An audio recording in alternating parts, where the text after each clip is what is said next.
오늘 할 얘기는 지방 흡입하고 실리프팅인데 제가 보니까 실제로 이걸 하셔가지고 TV에도 나오셨더라고요. 이상민 씨. 네. 아, 근데 왜 이런 거 홍보 안 하세요?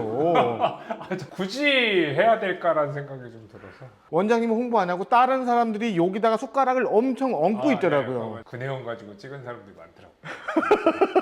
뭔가 제대로 좀 알려야겠다. 그래서 본인 등판. 그러면 이거 어떤 수술을 하신 거세요? 기회가 닿아서 이제 수술을 하게 됐고, 당연히 이상민 씨도 이제 조금 더 변화를 좀 주고 싶어서 했는데요. 쉽게 생각하면 턱 밑에 이제 처진 부분이 있고, 그래서 그 부분을 지방 흡입을 하고, 그 다음에 처진 피부를 이제 실로 당겨서 실리프팅을 같이 한 거라고 생각하시면 됩니다. 그런데 그 영상에 나온 그 동대 이러고 한 거 보면은 네. 이거 대수술 같던데? 다른 분들은 보통 제가 일주일 정도는 조금 휴식기를 가지고 하세요라고 설명드리는데, 그 이상민 씨 같은 경우에는 수술하는 날 다음 날 이제 방송을 찍으신다 그래서 이게 원래는 좀 더 이제 수술하고 나서 좀 붓기도 좀 있고 그래야 되는데 바로 다음 날 방송을 하신다 그러니까 방송을 빨리 복귀하기 위해서 그렇게 드레싱을 해드린 거죠. 다행히 이제 붓기가 그렇게 많지 않아서 그 회복을 좀 잘한 것 같습니다. 좀 더 많이 감기도 했고, 사실은 아까도 말씀드렸지만 큰 수술이기도 하지만 어떻게 보면 작은 수술이라서 이렇게 많이 하거나 그러진 않는데, 뭐 누구는 이거를 보면서 무슨 얼굴에 뼈를 깎는 수술을 했냐 뭐 이렇게 얘기하는 원장님들도 있었는데, 사실은 환자분의 맞춤으로 그렇게 해드린 거고, 오히려 그렇게 붕대도 감고 드레싱을 많이 해서 딱 일주일 지났을 때는 별로 많이 티도 안 나고 다니는 게 멍도 안 들고 그랬던 걸로 기억을 합니다. 그리고 최대한 멍이 안 들게 멍 줄이는 주사도 넣고 이제 부기를 빠지는 주사 넣고 하면서 꾸준히 관리를 좀 했습니다. 사람들이 네. 이중턱 생기면 무조건 다이어트부터 하거든요. 네. 근데 살 빼도 안 없어지는 이 죽어도 안 빠지는 턱 밑살, 네. 이거 지방 문제예요? 아니면 그냥 나이 들어서 생긴 거예요? 일단은 둘 다고요. 다른 데는 이제 시간이 지나면서 전체적으로 얼굴 살은 오히려 빠지게 되는데, 이제 이 살들이 점점점 빠지는 부분이 있고 처지는 부분이 있다 보니까 이 아래쪽에 이제 점점 뭉치게 됩니다. 우리 얼굴을 이렇게 보면은 삼각형으로 되어 있는데 아래쪽에서 딱 만나게 되잖아요. 그러니까 여기 부분에 제일 뭉치게 되고, 그래서 이게 처진 게 더 도드라져 보이는데, 의외로 젊은 분들도 와서 수술을 하는데, 젊은 친구들 같은 경우에는 이 아래쪽에 지방이 많은 경우에 이걸 줄이기 위해서 수술하고요. 조금 나이 있으신 분들은 아래쪽에 자꾸 뭉치게 되니까 그거를 해결하는 그런 수술로서 하게 됩니다. 지방흡입이랑 실리프팅이랑 두 개를 다 해야 되는지 하나로는 안 될까? 이거 돈 너무 많이 나가는 거 아니에요? 지방 흡입만 해도 생각보다 효과가 많아요. 근데 이상민 씨 같은 경우는 이제 피부 처짐도 좀 있고, 그래서 원래는 이상민 씨 같은 경우는 크게 이제 아래쪽에 안면 거상이라고 하는 이제 미니 거상을 하든 턱 밑 거상을 하든 이런 게 좀 필요하긴 하는데, 당장 이제 2, 3일 뒤에 방송을 해야 된다는 분이니까 제가 그런 큰 수술은 못하고 흡입하고 실로 이렇게 했는데, 탄력이 좋으면 굳이 실리프팅 안 하고 흡입만 해도 충분히 효과가 있고요. 피부에 탄력이 떨어지신 분들은 실리프팅이 꼭 필요한 경우도 있습니다. 요거는 환자들마다 조금씩 달라요. 말씀드렸듯이 성형외과 전문의 선생님이랑 꼭 상담하고서 하시는 게 중요합니다.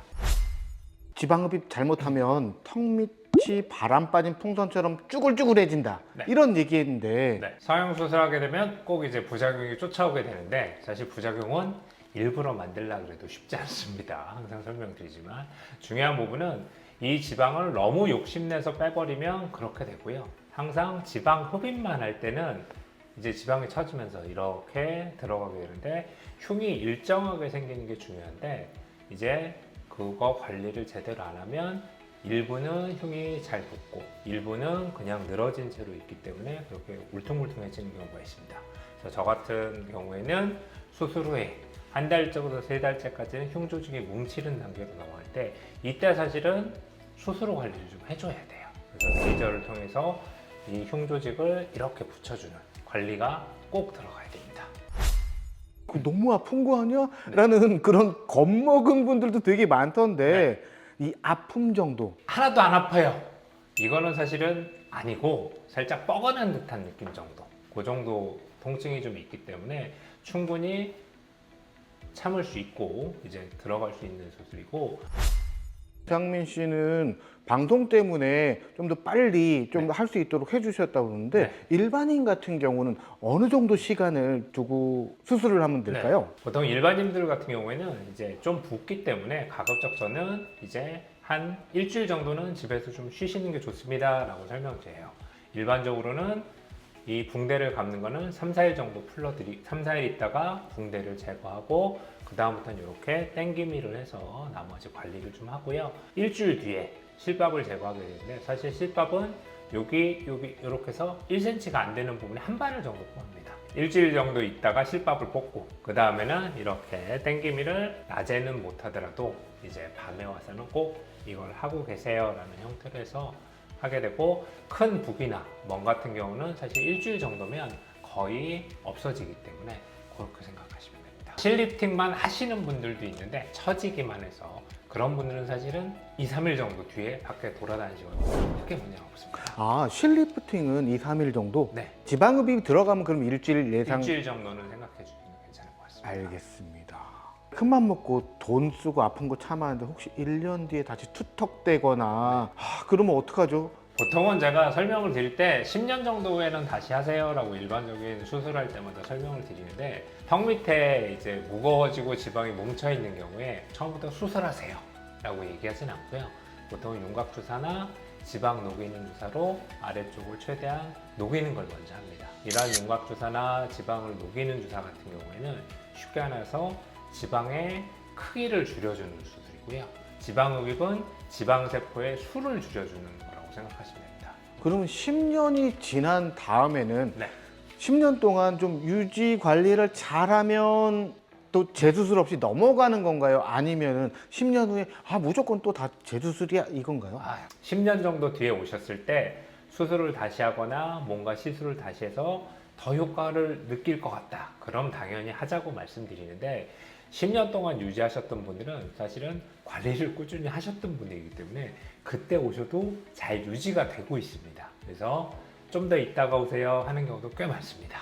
그냥 10년이란 거는 적당히 이제 사람들 평균을 말씀드린 거고. 60대가 넘어가서 지방 흡입을 하면 효과가 없다, 피부가 안 붙는다 이런 말도 많아요. 60대 정도 되시면 이제 지방 흡입만 하는 게 문제가 아니라 사실 처져 있는 경우가 많이 있어요. 그래서 그런 분들 같은 경우에는 지방 흡입을 하면서 거상을 하는 게 이제 성형수술하는 입장에서는 좀 더 선호하는 편이고요. 안 되면 실리프팅이라도 해서 이 처진 피부를 같이 당겨줘야 됩니다. 그거를 해야 되고, 환자분들 중에서는 지방 흡입만 원하셔서 지방을 흡입만 하는 경우도 있는데, 이런 경우는 처진 게 남는 경우가 있어요. 그럴 때는 제가 추후에 실리프팅을 하거나 아니면 레이저로 같이 붙이는 걸 하는데, 제일 좋은 거는 수술할 때 빈 공간이 생긴 거를 붙여주는 거를 같이 하는 게 좋아서 보통 실리프팅이랑 혹은 거상 요거를 하면서 지방흡입을 같이 하자고 설명드립니다. 그리고 젊은 친구들 같은 경우에 20, 30대 친구들도 지방흡입을 하게 되는데, 보통 지방흡입을 했을 때 다들 붓긴 하거든요. 근데 유난히 피부가 조금 탄력이 떨어지는 친구들이 있습니다. 그런 경우에는 어쩔 수 없이 이게 처진 게 남는 경우가 있어요. 근데 제일 이제 애매한 게 이제 30대 된 친구들이나 20대 된 친구들이 이렇게 커가지고 오는데, 그런 친구들한테 사실은 거상을 하자 그러면 어렵기 때문에 지방 흡입하고 실리프팅 정도 하고 최대한 관리해 봅시다. 이렇게 설명을 드리고 있습니다. 이제 윤곽 주사도 맞아보고 레이저도 해보고 뭐 이제 지방도 녹여보고 이런 거 다 하시다가 효과가 없어서 오시는 분들이 꽤 많습니다. 그래서 이런 분들은 지방 흡입이 결국 정답인 경우가 있고, 지방만 흡입했을 때 처진 피부가 그대로 남으니까 요거는 실리프팅 같은 걸로 붙여주는 거. 예전에는 실리프팅 없었을 때는 그냥 지방 빼고 아예 거상을 해버렸는데, 요즘은 최대한 이제 절개를 조금 하면서 여기를 실리프팅으로 좀 더 간단하게 할 수 있습니다. 어떻게 보면 다들 부작용이 제일 걱정이잖아요. 네. 뭉침 현상이라고 하는데 혹시 이 부분에 대해서도 좀 얘기해 줄 수 있으신가요? 수술한 다음에 일주일에서 2주 정도 되면 이제 부기가 남아있고, 나머지 한 달째까지는 이 부기가 점점 빠지게 됩니다. 근데 이때 중요한 게 뭐냐면 부기가 일정하게 빠져야 되는 시기가 필요해서 제가 땡기미를 그때는 꼭 하세요라고 설명을 보고 때문에 그렇고, 수술 후 한 달째가 되면 한 달째부터 세 달째까지는 흉조직이 이제 막 뭉치면서 이 흉조직이 자리를 잡게 됩니다. 근데 이 흉조직이 일정하게 생기는 게 중요해서 한쪽엔 흉조직이 많고 한쪽에는 흉조직이 없으면 이제 흉조직이 많은 쪽은 울퉁불퉁해지고 흉조직이 덜 생긴 부분은 오히려 처져 보입니다. 그래서 이거를 일정하게 만들기 위해서 수술 후 한 달째부터 세 달째까지는 꾸준히 이제 레이저 관리나 고주파 관리를 하는 것을 추천드리고, 이거는 꼭 하시는 게 좋습니다.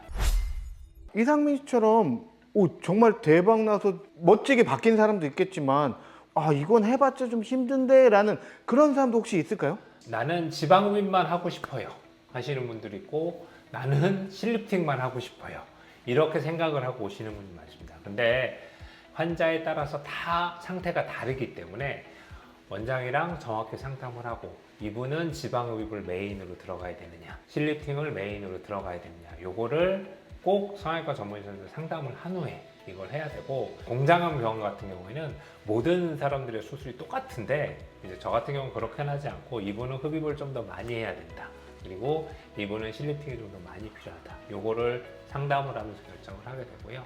사실은 흡입을 한 다음에 피부 참짐이 의외로 많은 분들이 있습니다. 그런 경우에는 실을 넣게 되는데, 이제 처음에는 딱 몇 개만 넣어요 이렇게 하는데, 제가 필요한 경우에는 몇 개 그냥 넣어드리겠습니다. 그래서 그건 서비스 맞나요, 그거는? 네, 서비스 환자분 깨워서 이거 더 늘게 할 수가 없기 때문에 제가 몇 개 더 넣는 경우도 있습니다. 그래서 최대한 여기를 붙이는 쪽으로 하게 되니까 그렇게 되고, 단순하게 지방 흡입하거나 이렇게 했을 때 턱 아래쪽을 좀 잡아주는 턱밑 말고 턱 부분도 사실은 살짝 지방 흡입을 하면서 실로 같이 넣는 경우가 있습니다. 그럴 때는 어떤 경우냐면 이게 살이 많아서 이 턱 라인이 안 보이는 분들 같은 경우에는 턱 부분도 살짝 흡입을 하고 실리프팅을 같이 하게 됩니다. 그렇게도 생각하시면 될 것 같습니다. 침샘 비대증인데 지방인 줄 아는 경우. 큰 침샘을 굳이 표현하자면 이 앞에 그 턱 근육 앞에 쪽에 이렇게 침샘이 있고, 또 하나는 턱 밑에도 침샘이 있습니다. 근데 턱 밑에 침샘은 사실 정중앙에 있는 게 아니라 양쪽에 이렇게 있거든요. 턱 밑 침샘이 크신 분들이 있는데 지방으로 덮여 있으면 잘 모르는 분들도 있어요. 그래서 저 같은 경우는 시술하기 전에 이제 요 침샘 자체를 검사를 해봐서, 침샘이 크신 분들 같은 경우는 침샘 보톡스를 같이 맞읍시다라고 얘기하고, 지방이 이렇게 커가지고 침샘이 잘 안 보이시는 분들이 있어요. 그래서 수술하고 났더니 침샘이 유난히 커서 아래쪽에 이렇게 남는 경우가 있습니다. 그런 분들 같은 경우는 침샘 보톡스를 나중에 맞아야 될 것 같아요 라고 하면서 나중에 관리할 때 여기 침샘 보톡스를 같이 맞으시는 분들도 있습니다. 지금까지 제가 쭉 설명을 최대한 쉽게 설명을 했는데, 그래도 나의 상태랑 잘 안 맞는다 이렇게 생각하시는 분들은 병원에 오셔서 성형외과 전문의 선생님과 꼭 상담을 하신 다음에 수술을 어떻게 할지 좀 더 자세히 설명드릴 수 있겠습니다. 그래서 꼭 내원에서 상담해 주시기 바랍니다. 제 설명이 부족한 분들은 분명히 있을 겁니다. 이런 분들은 댓글로 달아주시거나 하면 제가 좀 더 설명을 드리겠습니다. 감사합니다.